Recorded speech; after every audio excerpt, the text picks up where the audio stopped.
नाजरीन अस्सलामु अलैकुम। मैं आपका मेज़बान फ़िरासत फ़सीमुल्ला आपका अलबलाग चैनल प्रोग्राम में इस्तक़बाल है। लहू के सब रंग ख्वाब बनकर हमारी आँखों में जागते हैं, सो जब भी लिखेंगे अपने ख्वाबों से मुख्तलिफ तो नहीं लिखेंगे। अमानते नूर जिनके सीनों में है वो हर्फ़े यकीन लिखेंगे। हमारी तकदीर और कोई नहीं लिखेगा, हम ही लिखेंगे। Union public service commission UPSC 2021 के नताइज सामने हैं, जिसमें बहुत ही हम्बल बैकग्राउंड से कामयाब होने वाले कुछ नौजवान हैं। उनमें एक हैं मोहतरमा तहसीन बानू। सबसे पहले तो हम आपका इस प्रोग्राम में इस्तक़बाल करते हैं और बहुत बहुत दिली मुबारकबाद पेश करते हैं। वालेकुम अस्सलाम, बहुत बहुत शुक्रिया इसके लिए। आप अपने वालिदैन और ख़ानदान के मुताल्लिक़ कुछ बताना पसंद करेंगी? मेरे अब्बा का नाम खादर बाशा दौड़ी है। वो एक रिटायर्ड रेलवे एम्प्लॉय हैं। रिटायर्ड होके 8 इयर्स हो चुका है अभी को। और मेरी वालिदा जो है एक होम मेकर है। आपने कब तय किया कि आपको यूपीएससी में जाना है और उसको परस्यू करना है, और तैयारी कब शुरू की? जी, मेरा ग्रेजुएशन एग्रीकल्चर साइंसेस में हुआ है। जब मैं फाइनल ईयर में थी अपने ग्रेजुएशन के, तो मैंने एक आईपीएस ऑफिसर से मुलाकात की थी, जो हमारे कॉलेज के अलुमनी थे। तो उनके ज़रिए से मुझे पता चला कि हम एग्रीकल्चर साइंसेस करने के बावजूद भी जो है सिविल सर्विसेज में अपना पैंतरा आजमा सकते हैं। अच्छा, तो आपका दूसरा अटेम्प्ट है, तो पहले अटेम्प्ट के बाद किस चीज़ ने आपको मोटिवेट किया और पूरे साल में आपको मोटिवेट किए रखा?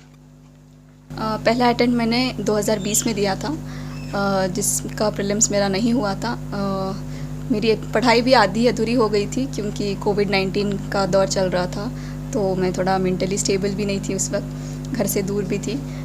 इसकी वजह से वो तो मतलब नहीं निकलना था, लेकिन मुझे वो अटेम्प्ट का एहसास लेना था, मुझे उसकी हीट लेनी थी, तो मैंने दे दिया था। उसके बाद मैंने जो रियलाइज़ किया कि जमकर पढ़ाई करने से ये हो सकता है कि ये पॉसिबल है, तो मैंने पूरा साल वही मोटिवेशन के साथ किया, अपनी पढ़ाई जारी रखी और ये मैंने सेकेंड अटेम्प्ट में हासिल कर लिया। आपने कौन से सब्जेक्ट्स लिए थे? मेंस में जो है सबके कॉमन सब्जेक्ट्स होते हैं, जीएस के चार जीएस के पेपर होते हैं। एसए का एक पेपर होता है, 2 लैंग्वेज के पेपर होते हैं जो सबको कॉमन है, वो काउंटिंग नहीं होता। और एक जो काउंट होता है वो ऑप्शनल पेपर है।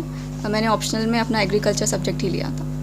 अच्छा। मुंबई के आरसीआई रेजिडेंशियल कोचिंग इंस्टीट्यूट और जामिया रेजिडेंशियल कोचिंग एकेडमी में आपने वहाँ से ट्रेनिंग हासिल की, तो उसके बारे में कुछ बताइए।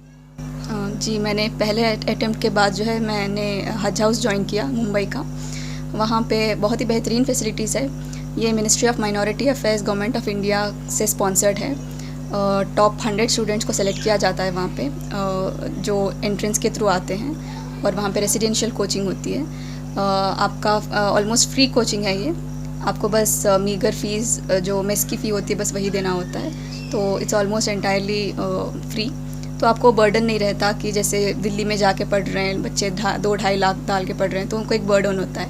इसमें जो है वो बर्डन नहीं होता फाइनेंशियल, तो आप फ्री होके पढ़ सकते हैं। ये मेरा एक्सपीरियंस रहा। मैंने प्रीलिम्स और मेंस की तैयारी हज हाउस से मुंबई से की। उसके बाद मैंने अपने इंटरव्यू के प्रिपरेशन के लिए मैं जो है दिल्ली के आरसीए में, जामिया के आरसीए में एडमिशन लिया मैंने। तो हम नाज़रीन के लिए बता दें कि हज हाउस जिसमें उन्होंने ट्रेनिंग हासिल की है वो hajcommittee.gov.in पर उसकी तफसीलात आपको मिलेंगी, और jmi.ac.in पर JMI जामिया के जो RCA है रेजिडेंशियल कोचिंग एकेडमी, उसके मुतल्लिक़ आपको तफसीलात मिलेंगी। आप किस सिविल सर्वेंट से मुतासिर थीं या किन मुख्तलिफ़ लोगों से मुतासिर थीं? जब मैं हज हाउस में थी वहाँ पे हमारे एक आईपीएस ऑफिसर थे जो हमारे मेंटरशिप कर रहे थे, शेख ज़ैब ज़ाकिर। तो उनके मेंटरशिप के अंदर जो है हमने अपनी पूरी प्रिपरेशन की, प्रीलिम्स कम मेंस। तो बहुत ही बेहतरीन शख्सियत थे वो। उनका अभी भी फिर से रैंक आया है इस बार, वो दूसरी बार सेलेक्ट हो चुके हैं। तो बस उन्हीं के अंडर हमने ट्रेनिंग की और वो जैसे जैसे कहते गए हमने उनके फुटस्टेप्स फॉलो किए।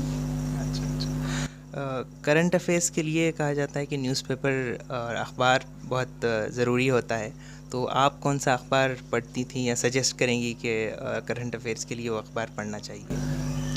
अखबार पढ़ना बहुत ही अच्छी बेहतरीन चीज़ है। अल्हम्दुलिल्लाह हमारे घर पे जो है बचपन से हमको ये आदत डाली गई थी कि हम अखबार पढ़ते हैं। डेक्कन हेरल्ड हमारे घर पे आया करता था, अभी भी आता है।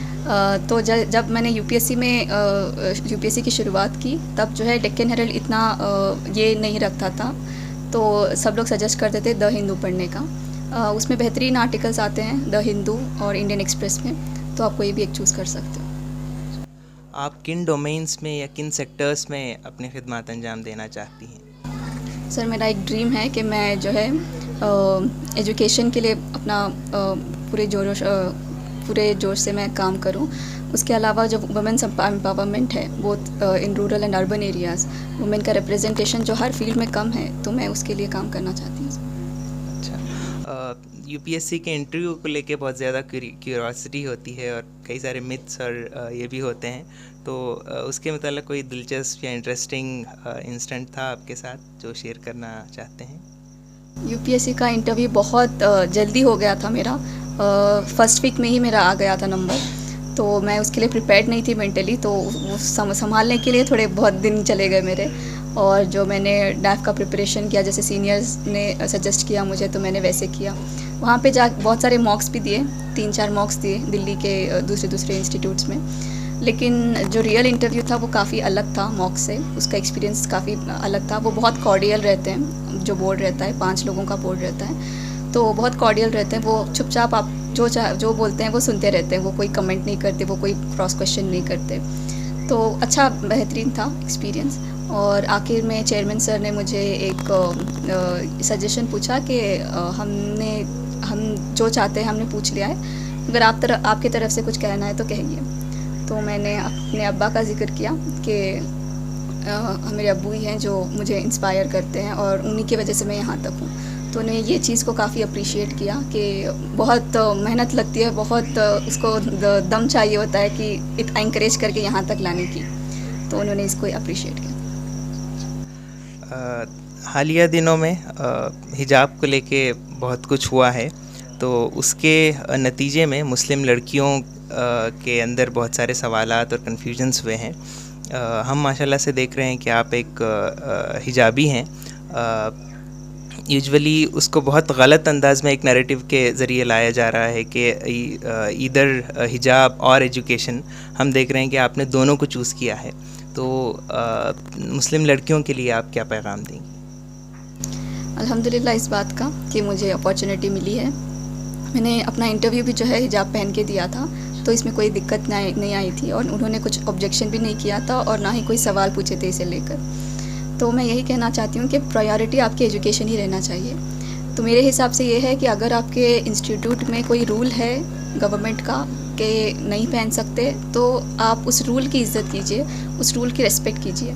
अगर आपके पास फ्री विल है, अगर आपके पास अपॉर्चुनिटी है कि आप अपना फ्री विल एक्सरसाइज कर सकते हो, तो आप डेफिनेटली पहनिए जैसे मैं पहन रही हूँ अभी। उसके मुतल्लिक़ बहुत सारे सवालात हैं कि इस्लाम में लड़कियों की तालीम को लेके क्या बताया गया है, तो आप कुछ इस पे कहना चाहते हैं? जी सर, जैसे सबको पता है कि हमारे हुजूर पाक पे जो पहली वही आई थी वो इक़रा था। इक़रा का मतलब पढ़ो होता है। तो उसमें ये नहीं कहा गया था कि मर्द के लिए पढ़ो या औरत के लिए पढ़ो, इर्रेस्पेक्टिव ऑफ जेंडर जो है वो वही आई थी।